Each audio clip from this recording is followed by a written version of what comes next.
those two away goals don't change anything. Those two away goals does not change my tune. Maybe it softens my tune a bit, but it doesn't. This is a very, very, very, very, very, very strange sport.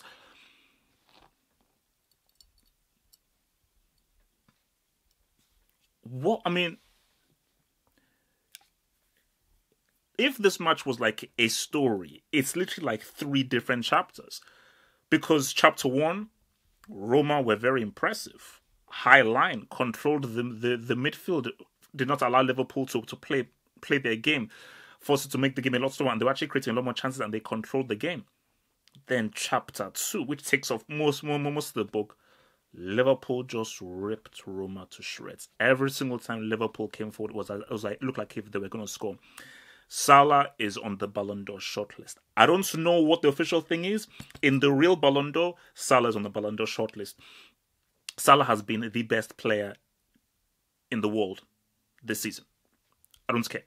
What he's done domestically and what he's done in the Champions League, he has been the best player this season. Nobody can argue with me. Messi, lovers only, Cristiano lovers no. Salah has been the best player so far domestically and in Europe. So in chapter 2, Liverpool ripped Roma to shreds. I'm going to talk about the highline. Just remember that I'm going to talk about Didier Francesco and his use of the highline. Ripped them to shreds, extremely easy, and it was actually offensive to watch how Liverpool with ease cut Roma open. It was too simple. It was too simple. So I was like, you know what? I'm going to put their badge. I'm going to put their history. I'm going to put Totti as well. I'm going to put all these dudes to the flipping brick. I'm going to send all these dudes to Siberia. I say, you can't. This is a Champions League semi-final. I don't have time for that. This is a Champions League semi-final. You can't bring that crap. You can't bring that utter disgrace to a Champions League semi-final. Okay? Sorry. You can't do it. That's... What the hell? Then chapter 3, which is like a footnote, out of nowhere, literally out of nowhere, Roma gets 2 away goals. One was, again, Lovren, a good friend. He had to make it. Come on. A match isn't a match without Lovren making a mistake.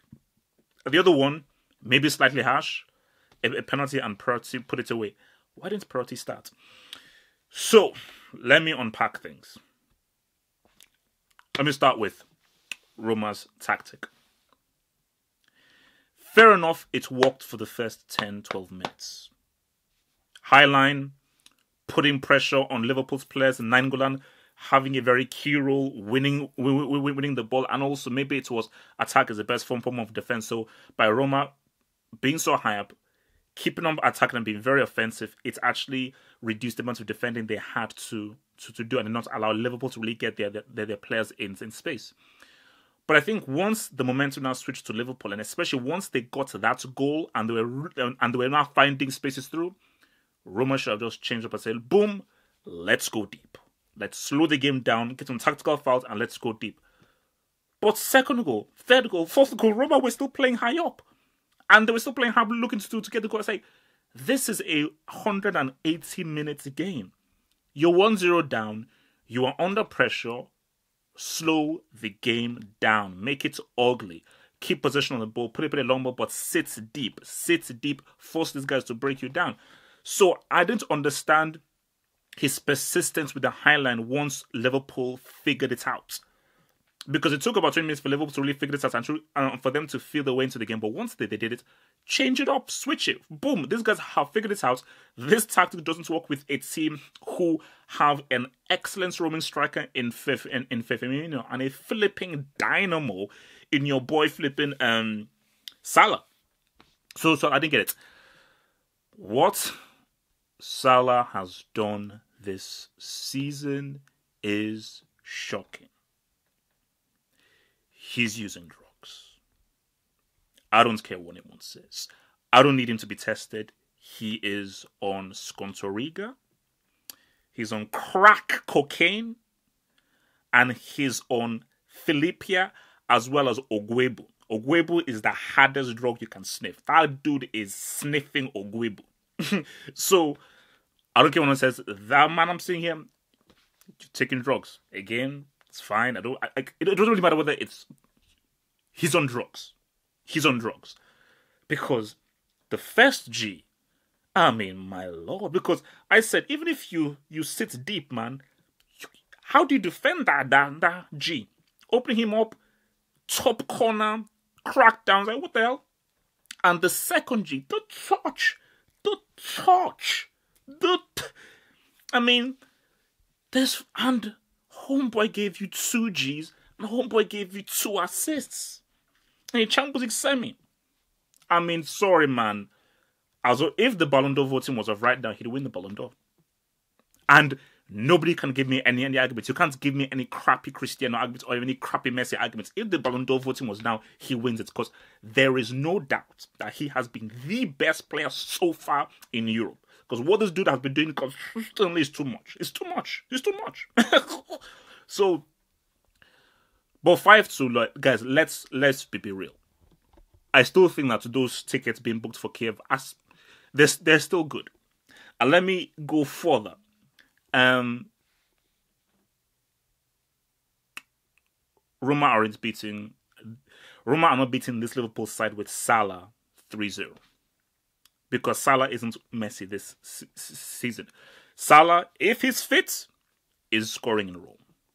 Either he's scoring or he's providing for either Firmino or Manu, who should have actually had two more goals in the game. Roma are not beating this guy. I don't care whether they're not considered in Rome all the time. They're not beating Liverpool in Rome 3-0. That's not happening. So, guys, Liverpool will be playing the 2018 Champions League final because for some reason, Roma decided to concede 5. Okay, fair enough. Good effort getting those. For some reason, you decided to concede 5. I mean, I'm sorry, man. I've got to give Francesco. You flopped, man. You flopped because the players needed you to tactically guide them. You had to change it up. Once you've been opened up that badly, and you don't really have that great of an attack to really sort of respond to that, you okay, bring in another defensive player. Kolarov is in Class B of the Break Academy. That performance by that dude was disgraceful. An absolutely, utterly disgraceful performance by that dude.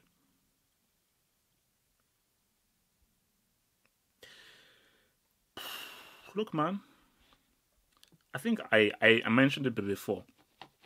One of the best football sides I've ever seen. Literally, I've ever seen, as just for us pure, amazing, enjoying football, was Klopp's Dortmund side. At full strength, when they had everybody, Lewandowski, Götze, Hummels, that's the Paraguayan dude, although Macaris. For me, that is one of the best football sides I've ever seen in my life.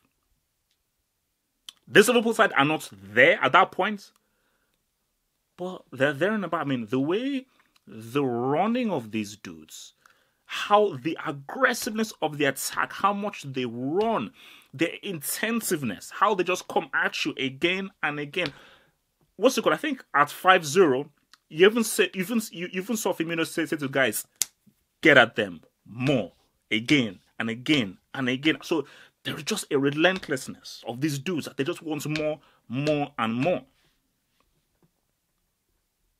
As I say about Klopp, maybe you need a Class B, but like in an alternative tactic. But once his plan A works, man, it's hard to behold because Roma got blalalats. They got blalalalacked. So Salah needs to be given the Nobel Peace Prize. That's it. That's it. He needs to be given what he's done deserves the Nobel Peace Prize. Yeah, I'd say he needs to be given the Nobel Peace Prize. Thank you. Thank you for watching this video. Think about pledging and become a Half Football Hot patron. Pledge an amount each month and gain access to exclusive videos from your boy, the Football Hot, for more analysis. Peace.